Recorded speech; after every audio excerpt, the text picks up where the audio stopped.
नीलेश भाई, बहुत बहुत स्वागत है आपका जी बिजनेस पर। और सबसे पहले आपको धन्यवाद दो वजह से करना चाहता हूँ। एक तो आज आपने समय दिया, लेकिन सिर्फ आज नहीं, आपने उस हर वक्त हमारे साथ और समय दिया आपने अपना, जब हमें सबसे ज़्यादा ज़रूरत थी, जब सबसे ज़्यादा डर लगे, सबसे ज़्यादा मार्गदर्शन, गाइडेंस, मेंटरशिप की ज़रूरत हो, आप हमेशा हमारे साथ और सारे दर्शकों के साथ खड़े रहे, और स्पेशली पिछले 2 साल में। और आज इसीलिए नीलेश भाई हमने ये डिसाइड किया कि 2 साल पहले मार्केट का बॉटम, ये वो, लोग बड़े नेगेटिव तरीके से लोग याद करते हैं इस दिन को कि 23 मार्च और 24 मार्च 2020 को क्या हुआ था। सबको बड़ा ऐसा फील होता है कि नर्वस वाला। तो हमने सोचा इसको बढ़िया पॉजिटिव कर दिया जाए। इस दिन को हमने फिर गूगल सब करके देखा, कहीं दुनिया में वर्ल्ड वेल्थ क्रिएशन डे नहीं मनाया जाता। तो हमने सोचा कि आज का दिन का नाम वेल्थ क्रिएशन डे दिया जाए। तो हमने एक ये छोटी सी पहल शुरुआत की है कि क्यों न निवेशकों को जागरूक किया जाए कि जो बाजार का सबसे खराब समय है उसी में वेल्थ बन सकती है। और इस पूरी यात्रा में आपने बहुत बहुत सहयोग दिया है, मार्गदर्शन दिया। नीलेश भाई, बहुत बहुत धन्यवाद आपका। Thank you Anil ji. आपने हमें प्लेटफॉर्म दिया उस कठिन समय में जहां पे लोगों को एक हौसला अफजाई की जरूरत थी। अनिल भाई, एक संस्कृत में श्लोक है, न धैर्येन बिना लक्ष्मी, न शौर्येन बिना जय, न ज्ञानेन बिना मोक्ष, न दानेन बिना यश। धैर्य के बिना धन, वीरता के बिना विजय, ज्ञान के बिना मोक्ष और दान के बिना कीर्ति या यश मिलना मुश्किल है। जिन्होंने धैर्य रखा, आज उन्हें लक्ष्मी माता की असीम कृपा प्राप्त हुई है। जिन्होंने शौर्य दिखाया उस महासंग्राम में मार्च अप्रैल 2020 में, आज उनके पास लक्ष्मी माता की कृपा है। तो ये तो बहुत ही खुशी की बात है कि उस कठिन समय से हमारी मार्केट ने इतना अच्छा किया है।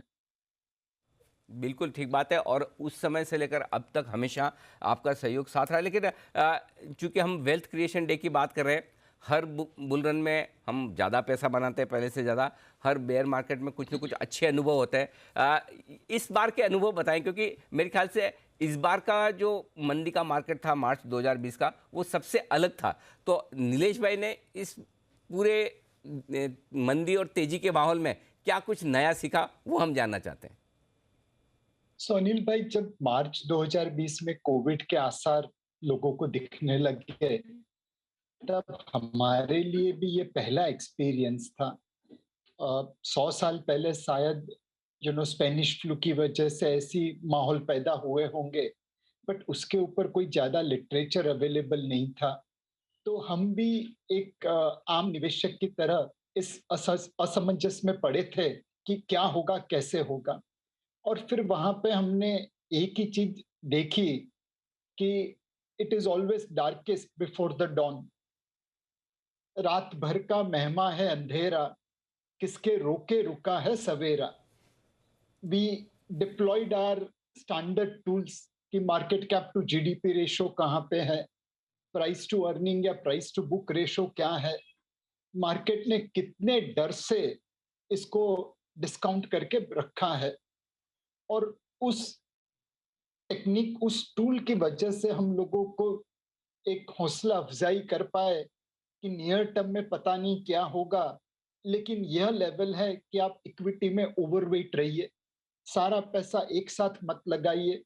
शुरुआत में हमने कहा था कि आधा पैसा आप लगा दीजिए, आधा पैसा जब कोविड-19 का कोई इलाज निकल आए तब लगाना। फिर मार्केट और नीचे गिरा तो हमने कहा कि सारा पैसा आप लगा दीजिए, कोई ना कोई वैज्ञानिक कोविड-19 का इलाज ढूंढ निकालेगा। सो अल्टीमेटली अनिल भाई, एक ही चीज काम आई, वो है आपका विश्वास, आपकी वैल्यूएशन के प्रति उम्मीद। जब वैल्यूएशन सस्ता हो तब खरीदिए, जी। बिकॉज मार्केट सारे नेगेटिव न्यूज को डिस्काउंट करके बैठा है। और करेक्ट। जैसे पॉजिटिव न्यूज की उम्मीद आती है, आशा की किरण आती है, मार्केट अपने आप रिकवर हो जाता है। नीलेश भाई, मार्च 2020 के बाद से एक इंटरेस्टिंग चीज़ और हुई है। और पिछले 2 साल में जितने निवेशक हिंदुस्तान में नए जुड़े हैं, उतने पिछले 100, 125, 150 साल में नहीं जुड़े, डबल हो गए। अब इसमें काफ़ी कुछ योगदान इस बात का भी था कि कोविड के पीरियड में जब लॉकडाउन है, नया कुछ देखने को है नहीं, न पिक्चर रिलीज़ हो रही है, न सीरियल के नए एपिसोड बन रहे हैं, न स्पोर्ट्स है।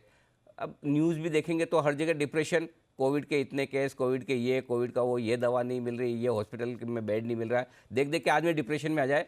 तो कुछ समझदार लोगों ने शुरुआत की बिजनेस चैनल्स देखने की, धीरे धीरे कारवां बढ़ता गया, हमारी भी टीआरपी 3-4 गुना हो गई, वहाँ से यूनिवर्स भी बढ़ गया, सबकी बढ़ी है। और आप जैसे फंड मैनेजर्स ने बढ़िया पैसा बनाकर भी दिया है। अब पहली बार ये पिछले 2 साल में जो नए निवेशक आए मार्केट में, एक ढंग का साइजेबल करेक्शन या फिर ऐसा समय देख रहे हैं जब पैसा आसानी से बन नहीं रहा, इंतज़ार करना पड़ रहा है। इनको गाइडेंस दीजिए सर कि क्या करना चाहिए इस तरह के माहौल में। उन्हें थोड़ा डर भी लग रहा है कि बेच के निकल जाएं, रुकें, क्या करें, ऐसा तो नहीं कि हमने स्टॉक मार्केट में आके गलती कर दी, तो थोड़ा गाइडेंस दें। सो अनिल जी, ट्रेडिंग हमेशा बहुत डिफिकल्ट चीज है। ट्रेडिंग में ऑब्वियसली दौर कुछ ऐसे आते हैं जहां पे हर कोई पैसा बना सकता है, बट अगर एक ट्रेडर की लाइफ साइकिल देखे तो शायद 100 में 90 से 99 लोग पैसा खोते हैं और एक बंदा पैसा बनाता है। इन्वेस्टमेंट उससे उल्टा है। यहाँ पे शॉर्ट टर्म में शायद लोगों के पैसे ना बने, बट ओवर लॉन्ग टर्म 100 में से 99 लोग पैसा बना के लेके जाते हैं और एक बंदा ही पैसा खोता है। सो मेरी सभी दर्शकों से एक ही गुजारिश होगी कि ट्रेडिंग करना है तो जरूर करिए, बट लिमिटेड मात्रा में करिए, संयम से करिए, डिसिप्लिन से करिए। ट्रेडर के लिए स्टॉप लॉस बहुत जरूरी है और ज्यादातर पैसा आप निवेश करिए, इन्वेस्टर बनिए, उसके लिए लॉन्ग टर्म निवेश करिए और उसमें एवरेजिंग को अपनाइए। आप जब मैंगो के ट्री बोते हैं तो मैंगो इमीडिएटली नहीं आता, उसके लिए 12 साल के लिए रुकना पड़ता है। आज तक मुझे कोई ऐसा इंसान नहीं मिला जो मंदिर में जाके भगवान से कंप्लेंट करे कि मैंगो का ट्री मैंने आज बोया है, कल फल दे दीजिए। 12 साल के लिए सब लोग वेट करते हैं, ये सृष्टि का नियम है। इक्विटी मार्केट में भी वैसे ही निवेश करिए, लॉन्ग टर्म निवेश करिए, अपने इन्वेस्टमेंट्स को ग्रो करने का समय दीजिए। जैसे जैसे आप अवधि देंगे वैसे वैसे आम के फल मीठे मिलेंगे। बिल्कुल ठीक बात है, लंबे समय के लिए बने। ट्रेडिंग में शॉर्ट टर्म में पैसा बन सकता है, लेकिन लॉन्ग टर्म में पैसा आपका तभी बनेगा जब आप इन्वेस्टर के तौर पर हैं। अब जो ग्लोबल अनसर्टेनिटी का माहौल है, क्या ये एक अच्छा मौका दे रहा है उन लोगों के लिए जिन्होंने पैसा नहीं लगाया है या जो और लगाना चाहते हैं? अभी लगाएं, इंतज़ार करें, क्या कहेंगे आप? मेरे हिसाब से अनिल भाई, जियोपॉलिटिकल अनसर्टेनिटी में दोनों एक्सट्रीम पॉसिबल है। जी। हो सकता है कल रशिया और यूक्रेन के बीच में समझौता हो जाए, ऑयल के दाम नीचे आ जाए, अपनी मार्केट को बढ़ावा मिल जाएगा। हो सकता है रशिया और यूक्रेन में युद्ध और भी तेज हो जाए और रशिया ऐसे ऐसे शस्त्रों का उपयोग करे जो आज तक हमने देखे नहीं है। उसमें ऑयल के दाम और बढ़ सकते हैं और अपनी मार्केट नीचे आ सकती है। हमारे पास ऐसी कोई क्षमता नहीं है कि हम रशिया और यूक्रेन क्या करने वाले हैं वो प्रिडिक्ट कर पाए। इसलिए अपने कंट्रोल में जो चीज है उसके ऊपर हमें ध्यान देना चाहिए। अगर मार्केट नीचे जाता है अपने एवरेज वैल्यूएशन से, तो वहां पे हमें ओवरवेट इक्विटी बनना चाहिए। सारा पैसा एक साथ नहीं लगाना चाहिए, बिकॉज मार्केट की मूवमेंट जियोपॉलिटिकल सिचुएशन के ऊपर डिपेंडेंट होगी। आप धीरे धीरे निवेश करिए, जितना मार्केट सस्ता होता जाए वैसे आप ओवरवेट बनते जाइए। एक चीज तय है कि जनरली युद्ध के बाद इक्विटी मार्केट्स अच्छा परफॉर्मेंस करती है। युद्ध के दरमियान क्या होता है वो कोई तय नहीं कर पाता, वो कोई प्रिडिक्ट नहीं कर पाता। तो जो आपके कंट्रोल में है, असेट एलोकेशन का धर्म, उसे फॉलो करिए।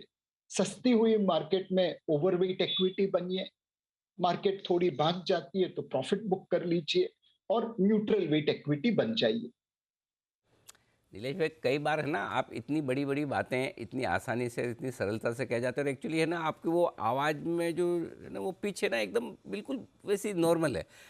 कभी मार्केट बहुत अच्छा हो गया तो भी ऐसा नहीं कि नीलेश भाई बहुत ज़ोर से आपको खुश होते दिखेंगे, खराब हो गया मतलब समभाव में जिसको जीना है कि मतलब समता के भाव में, वो नीलेश भाई से सीखना चाहिए। नीलेश भाई को देखिए, उन्होंने संस्कृत का श्लोक पढ़ दिया, उन्होंने माइथोलॉजी की बात कर दी जी। और इतिहास और मैथोलॉजी पे इतनी गहरी पकड़, मैं तो कई इंटरव्यू कर चुका हूँ। इसके अलावा दीप क्रिकेट को लेकर हाँ, कितनी बार, मतलब इतनी इंटरेस्टिंग चीज़ें आप जब इन्वेस्टमेंट के बारे में, मार्केट के बारे में समझाते हैं और आसानी से कह जाते हैं, ये हमारे लिए सीखने लायक है। बिल्कुल। नीलेश भाई, बहुत मज़ा आया आपसे बात करके, और आज इस खास मौके पर आपने हमारा फिर से मार्गदर्शन किया, गाइडेंस दिया। Thank you so much sir. हमारे साथ कार्यक्रम में शामिल हो रहे हैं इनाम ग्रुप के चेयरमैन वल्लभ भंसाली साहब, जो पिछले 2 साल से नहीं, पिछले कई दशकों से आपका, हमारा सबका मार्गदर्शन करते आए हैं। और जब जब भी बाज़ार में हमारा कॉन्फिडेंस हिला हो, डगमगाया हो या फिर कहीं डर लगा हो, तो उन्होंने हाथ थाम कर ये कहा है, डरने घबराने की ज़रूरत नहीं। और ऐसा ही मौका मार्च 2020 में आया था, तब भी हमने सर से बात की और उनका ये कहना था कि ये वक्त भी निकल जाएगा। और आज 2 साल बाद आप देखिए हम किस मुकाम पर हैं। वल्लभ सर, बहुत बहुत स्वागत है। धन्यवाद सर जी बिजनेस के लिए समय देने के लिए।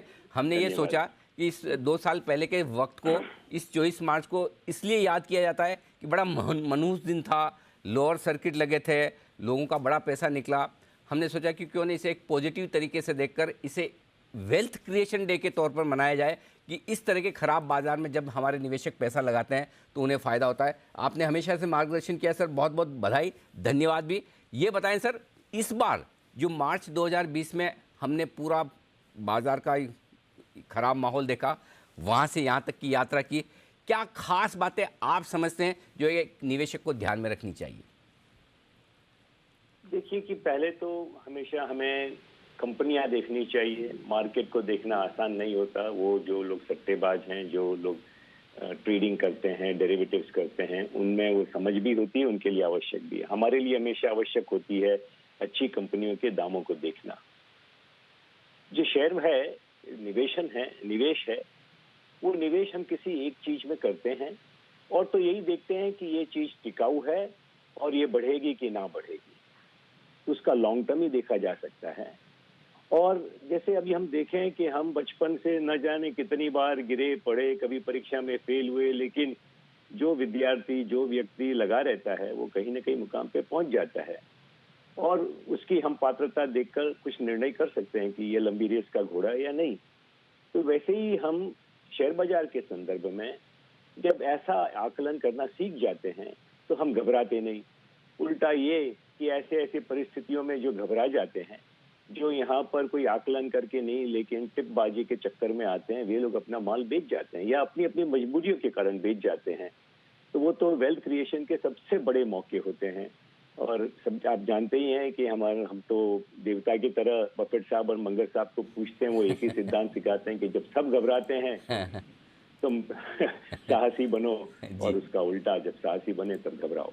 बिल्कुल सर, हम आपको पूछते हैं, रामदेव अग्रवाल सर को पूछते हैं, रमेश दवानी साहब को पूछते हैं, राधा किशन दवानी साहब को पूछते हैं कि जब डर लगे तो क्या करना है। और आपने हमेशा ये समझाया है कि ऐसे ही मौके पर पैसा लगाने का वक्त होता है, डरने घबराने की बात नहीं है। लेकिन एक चीज़ और है, और पिछले 2 साल में सर आपने भी देखा है, आपने इतने लंबे समय से, कई दशकों से मार्केट को ट्रैक किया है, जो 2 साल में नए निवेशक आए हैं हिंदुस्तान में, एक तरह से क्रांति आ गई है रिटेल इन्वेस्टर्स की स्पेशली।